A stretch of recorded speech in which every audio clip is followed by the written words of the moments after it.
All right, back again. Pineapple juice. So, Berlin. This was last year, 2014. Yeah. What happened in Berlin? There was a climate conference.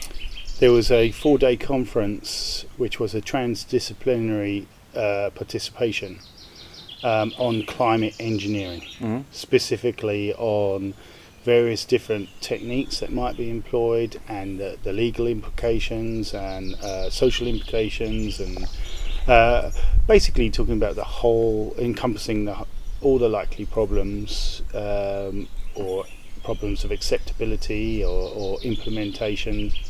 But not health. No, I would have to say. Yeah. There may have been some things on health, but I certainly don't remember coming across those, because it was a similar type of situation where there were many different presentations and workshops and things going on all at the same time, and you couldn't really. So there could have been something. There may have been, but if there was, it didn't really come across my radar. Okay. And so it was all about climate intervention, the entire conference, or was it also about global warming? Oh no. Well, global warming was consistently mentioned as the motivating force for justifying deploying different technologies. And sustainable development was also mentioned a great deal. Okay. And in fact, one of the things that alarmed me, which was mentioned on more than one occasion, which might sound like a digression, but it was mentioned, was transhumanism. Which, it's amazing it was mentioned. And so define transhumanism. well, transhumanism was first mentioned by Julian Huxley in 1957, and it's about the convergence of emerging sciences such as nanotechnology, biosciences, neurosciences, and information communications technology, And genetics.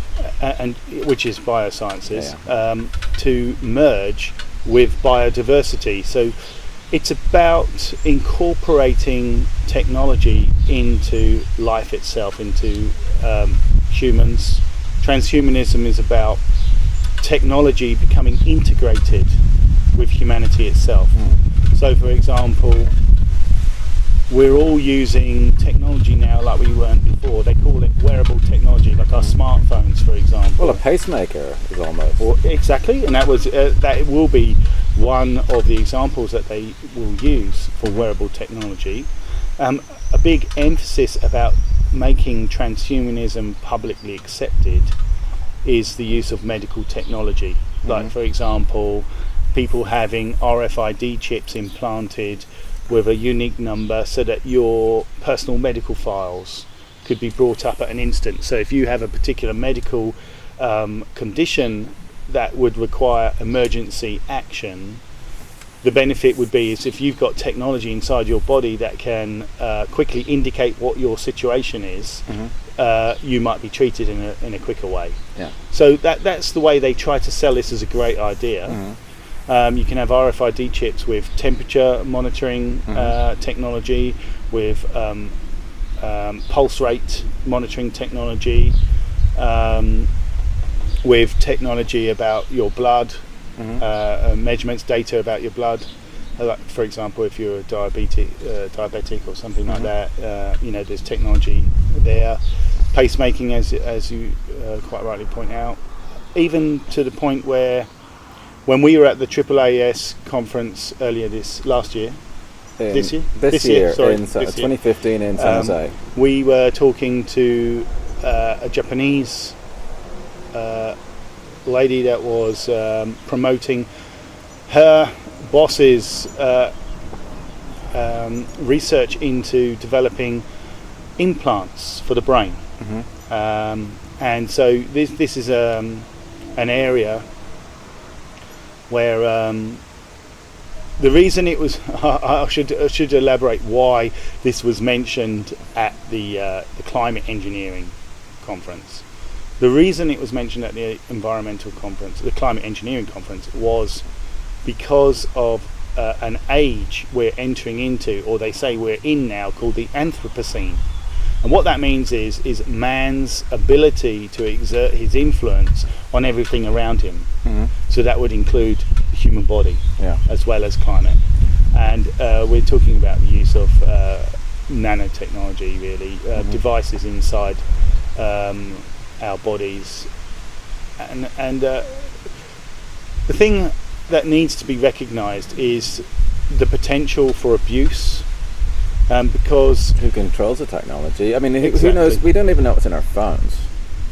no, well, phones have RFID tags in them. Yeah, but we don't know what we can't read. We don't have access to the code.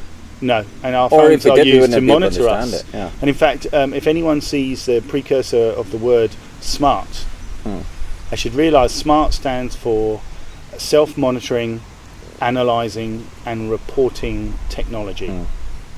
So there are plans to have, there's already concrete that has smart technology in them, devices in the concrete that will monitor the structure and whether or not, so in a big bridge there'll be a movement, any potential fatigue or whatever.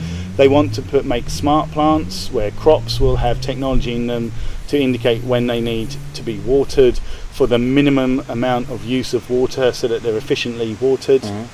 Smart meters. Smart meters, which report. is monitoring and reporting your use of whatever it is it's metering, whether it's water, gas or electricity, and which at a later point could be used to penalise you if you're using And remotely turn off your appliances. This is about also monitor the food you eat, because you'll have food with RFID tags on it and smart fridges and that, which are trying to market now as a great idea. The smart televisions that watch you. Yeah, Samsung do televisions now that watch you, have televisions in them. Devices have separate modems in them so they can report back independently of your own use of that device. So we're talking about an age where the reality is there's an infrastructure being developed for the implementation of a scientific dictatorship. And this has a lot of the scientific community very excited, because they think it's a great thing to implement a program such as the Internet of Things. The Internet of Things will be a program where everything is connected via the internet, and this has really big implications for your privacy.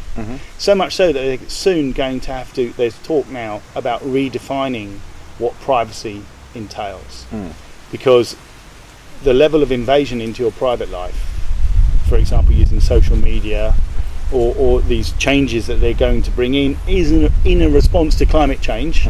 The need to police our use of electricity and our activities at home being monitored by smart meters, etc., means that our privacy will become non-existent. And outside the home, there's cameras. Buses are full of cameras. Trains. There's license plate readers everywhere. Face recognition. Body recognition, where they can tell the way you microphones walk. all over the place. And I think in a separate segment we should talk about technocracy. This is what it's leading into. Yeah. So at the climate conference in Berlin, the climate engineering conference, it's really about asserting that the Anthropocene is here now, that the technology is there to control all aspects, including the climate, including food supply through the bioeconomy, which is a subset program of sustainable development, which is now called the United Nations Post-2015 Agenda. They keep changing the name. Yeah, it was originally Agenda 21, which came out from the Earth Summit from Rio de Janeiro, which has its roots in the 70s earlier on. And the 30s before that, so there's a history to that. But when you went to this conference, there was a Berlin Declaration, which, what did that propose? Oh, it's a shame. I've got a copy of it. We should get it and read it out. But ultimately, the Berlin Declaration was a statement written out that was they wanted all the participants of the conference to sign this declaration, because it's a powerful device to create a public license to do something. Sure. And what they wanted to do was to introduce governance to begin small trials or field trials of the geoengineering technology. So what they were suggesting is, well, we don't know if we can move forward with the technology until we've done more field trials. And in order to do field trials, we have to be careful that rogue geoengineers might begin to do this on their own. So we want to introduce some governance, which ultimately is saying, can we have your permission to begin? So some colleagues of mine and myself, we asked lots of pertinent questions. We took part in panel discussions, and we raised our issues about weather modification, the history of weather modification, the geopolitical implications, the dents in the global warming theory, and we kind of raised as a dissenting voice that suggested it would be wrong to go ahead and begin the deployment of geoengineering technologies, and the upshot of the climate engineering program was that many of those people from transdisciplinary backgrounds, they agreed with us, and there was a lack of support for this Berlin Declaration, and it was scrapped. So I would take that as a very healthy moral outcome, that many other people at this conference from different backgrounds also agreed it was wrong to begin experiments or even to introduce the governance to facilitate the beginning of deployment. And I will mention one thing about deployment in respect to solar radiation management. I see another problem with the wind here. When I was attending a presentation by David Keith about a case for geoengineering, I got confirmation from David Keith that the only way you can truly understand whether the deployment of solar radiation management technologies would be effective is for large-scale modification. Small scale, they've already done field trials to find out how to deploy aerosols from planes. They've already found out the effects of bismuth triiodide on the ice crystal shape in cirrus clouds. They already know the effects of aluminium particles. They already have done small field trials to understand that part of it. What they cannot confirm until they have wide-scale deployment is the overall effect, which they've already done. We believe they've already done. So the confirmation for me was David Keith confirmed you can only truly understand whether this technology will work by full deployment. The Berlin Declaration was asking for a public license to petition that we should begin the governance process in order to begin the deployment or experimentation. And I would argue, I already know that the only way they can know if it works is by full-scale deployment. If they were asking, can we deploy? And they were hoping that a group of 300 plus participants in this conference would also agree. That then becomes a premise for a public license. Unfortunately, at that particular conference, the people were in agreement that it shouldn't go ahead. All right, change of scenery. So the Berlin Declaration, if there was only a handful of you derailed that whole thing. So how many showed up, and so how did you make this? How many of you made that change? There were about 5 of us, I think. Yeah. Maybe six of us, and it was interesting because we met up some other people who we didn't realise were going to be there as well, which was quite good, because it does show that there are other people concerned as well. Oh, for sure, yeah. Also, it was surprising when we were talking to various different people that they shared some of the same concerns, and that they then were open to discussion. Yeah. So it was quite educational. We learned some things. Clearly, people we're engaged with, they learned some things, and it was certainly a worthwhile experience, and the impact was obvious. There were many people there, sort of even saying that we were the talk of the conference because we brought a whole new dynamic to the conference. Yeah. And let's face it, these types of conferences generally are quite one-sided. Oh, sorry, yeah, there he is.